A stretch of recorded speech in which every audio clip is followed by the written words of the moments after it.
Stories at this hour. It's the morning after Nigeria's Democracy Day celebration, and President Bola Tinubu has been reacting to that trending video of him tripping at the Eagle Square in Abuja, saying democracy is worth falling for. Well, President Tinubu missed a step while climbing the vehicle for a parade at the square during an event for the 2024 Democracy Day, but he quickly regained his balance with the help of his aides and continued with the activities for the day. Speaking about the incident during a dinner to mark the day much later, the president joked about it and said that he had only dobale for democracy. Now, dobale is a Yoruba term which implies paying homage or respect in the Yoruba culture. Early this morning, I had a swagger, and it's on the social media. They are confused whether our people can or Babariga.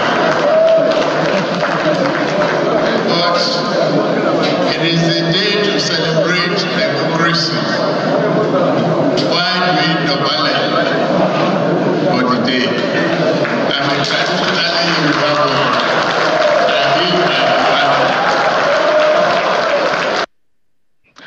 Well, that's Nigeria's President Bola Tinubu speaking there. But talking of the bigger picture, the other big issues that played out yesterday, the Nigeria Labour Congress NLC has refuted President Bola Tinubu's statement that an agreement between Labour and government on a new minimum wage has been reached. The union, in a statement by its acting president, Adewale Adeyanju, said that no such agreement was made, and the demand for a minimum wage of 250,000 naira remains unchanged. Now, part of the statement reads, the NLC would have expected that the advisors of the president would have told him that we neither reached any agreement with the federal government and the employers on the base figure for a national minimum wage, nor on its other components. Our demand still remains 250,000 naira.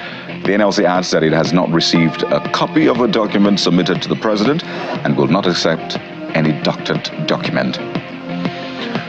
Meanwhile, the Minister of Information, Mr. Mohammed Idris, has been speaking on federal government stance on the new national minimum wage, stressing that the government is not opposed to it, but is seeking a more realistic wage that will not undermine the nation's economy. Speaking at a forum organized by the Charismatic Bishops Conference in Abuja, the minister explains that the government is not unmindful of the well-being of Nigerians, but has come up with measures to ameliorate their plight and improve the living conditions of all.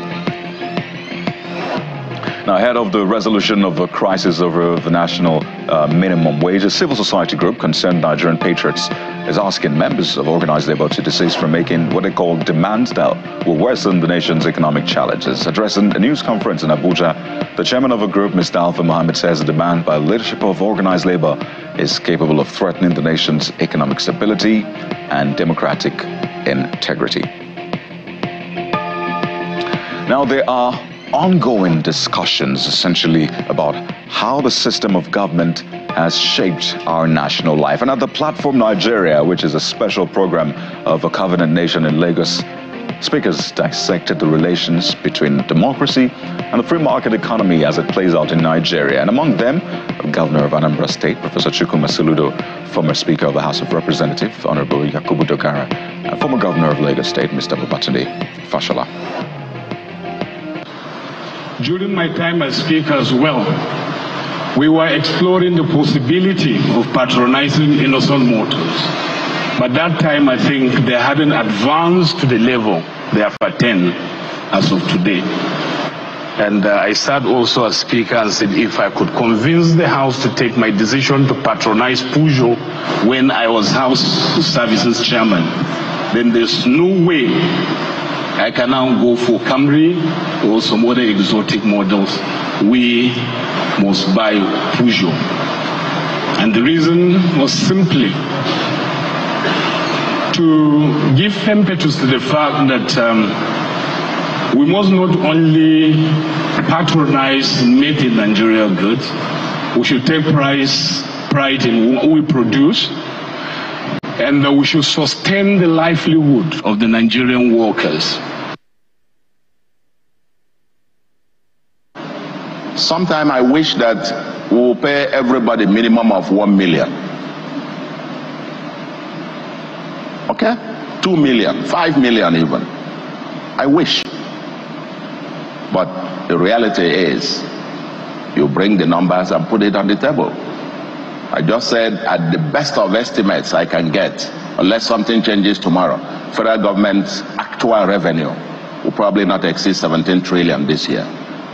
If you share it to all Nigerians, it comes to 6,160 naira per person per month. That's what it comes out per capita. If you take even the total 28.7 trillion and share, it will come down to 10,000 naira per person per month. I'm talking about per capita. If I take my state, I've told you, if you share every revenue that we got, it comes down to less than 2,500 per person. Now, but this money belongs to all Nigerians. Well, staying with events around the Democracy Day, Nigeria's security chiefs and actors have been speaking on the challenges faced by the sector and ways to curb them. Speaking on Channels Television Security Summit and Town Hall in the nation's capital, Abuja, the Chief of Defense Staff General Christopher Musa explains that the northern part of Nigeria is fighting an asymmetric warfare, and there is a need for all to join hands against the non-state actors. We are dealing with asymmetric warfare, which is a new kind of warfare. It's different from the conventional term, and that's what we want to make very clear. Conventional warfare is between country to country. Now, asymmetric warfare, you are dealing with non-state actors, people you don't know, people that are your own. I give you some examples. Sometimes when we go on cordon and search operations, the same village you get in, they hide the weapons, catch them, they don't have anything, and you proceed. And they dig out these weapons and fire you from the rear. It is difficult because you don't even know who is your enemy. Everybody is an enemy. There's no front. Everywhere, is a front as much as possible. Now, the challenges we're having is that understanding. I'm happy that it is changing. And if you see from what the armed forces and the police are doing now, we are being very people-centric in our approach because we understand that asymmetric warfare has to do with the people. It did not start now. It has started since. My advice always is no country should allow asymmetric warfare to commence. It is difficult to eradicate. Why? You are dealing with ideology. And once you have that ideology built in, it's difficult because you see the person, you don't know what he's thinking about. You don't know what is in his mind. We have seen people that we have told them they are still telling us that we are wrong and they are right, as it is. So we need to come together as a country to be able to tackle this, and it should be nipped in the bud for every country, I advise.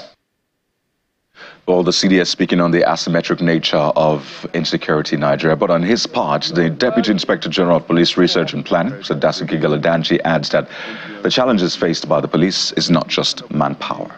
You can see we are now recruiting and we are now replacing those people. Very soon there will be training of 10,000 policemen. It will be followed by additional 10,000 and then 10,000 again. The president has graciously approved 30,000. That will add value. Again, it's not even issue of number, it's issue of capacity.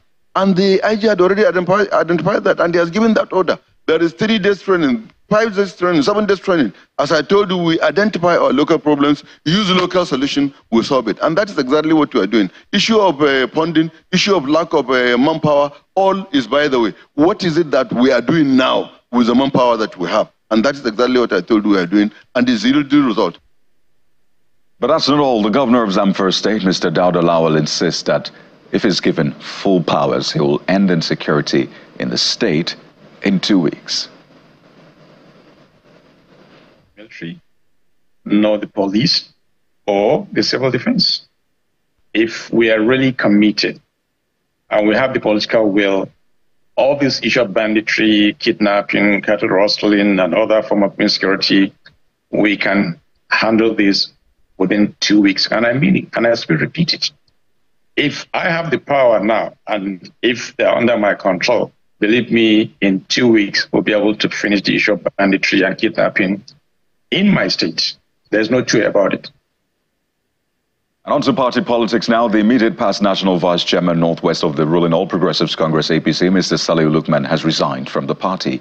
In a statement released in Kaduna, Mr. Lukman blamed his resignation on the lack of internal democracy and President Bola Tinubu's disallowing reforms within the party, he says. He declared that he has gone back to the trenches with other political leaders ahead of the 2027 general elections, adding that Nigeria must grow her democracy to the point where elected representatives at all levels are accountable to the party and Nigerians.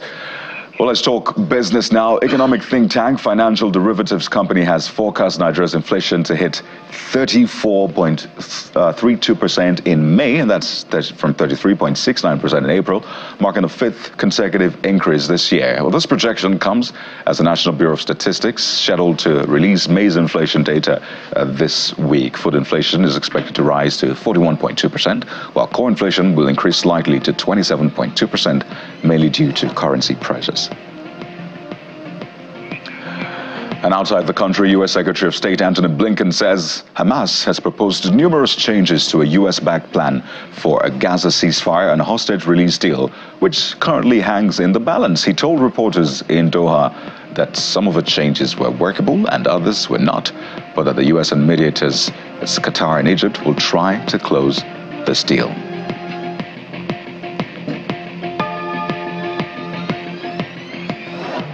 And sports news. 4 teams, Ikorodu City, Nasarawa United, El Kanemi Warriors, and Beyond Limits have been promoted to the Nigeria Premier Football League, the NPFL. Ikorodu City will be playing in the country's Premier Football League for the first time in their history after they, alongside 3 others, secured their slot following the NNL Super 8 playoff, while Ikorodu City and Beyond Limits were the top 2 in the Southern Conference of the NNL. El Kanemi Warriors and Nasarawa United finished tops in the Northern Conference. Well, El Kanemi Warriors beat Sokoto United 4-1 to match second after earning 6 points to finish second. Well, those are the top stories at this hour. Congratulations to those 4 teams. Well, that means some other teams will be relegated from the NPFL.